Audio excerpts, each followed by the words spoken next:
সময় কত দ্রুত চলে যায় মা। তোমার সেই দুষ্টু ছেলেটা এখন কত বড় হয়ে গেছে, আর তুমিও পেরিয়েছ 50টি বসন্ত।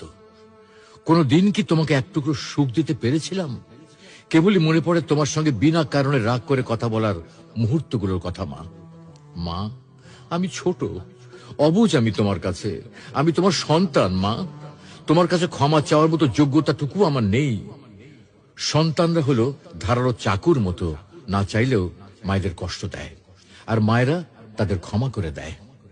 শুনেছি মা আর সন্তানের মাঝে অজানা একটা বাঁধন থাকে, যে বাঁধনের কারণে মা সন্তানের কথা কোনো মাধ্যম ছাড়াই শুনতে পায়। তুমি কি আমার হৃদয় থেকে কথা বলাগুলো শুনতে পাচ্ছ মা? মা, তোমাকে খুব মনে পড়ে মা। তোমাকে অনেক অনেক বেশি ভালোবাসি মা। দুনিয়ার সবকিছু বদলাতে পারে, কিন্তু মায়ের ভালোবাসা কখনো বদলাবার নয়।